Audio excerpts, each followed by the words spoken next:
உலகை எழுப்பும் ஞாயிறு அங்கே குடியிருப்பான். அவன் ஆனை முகத்தனின் அடியவர் மனத்தில் ஒளியாய் வந்து கொலுவிருப்பான்.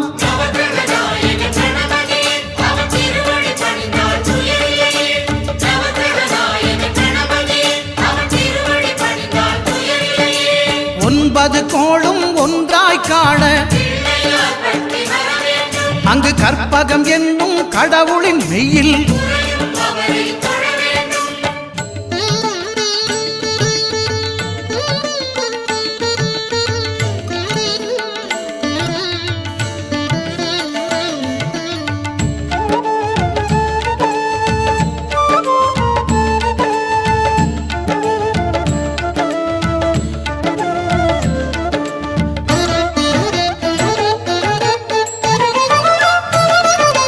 திங்கள் பகவான் திருமுகம் காண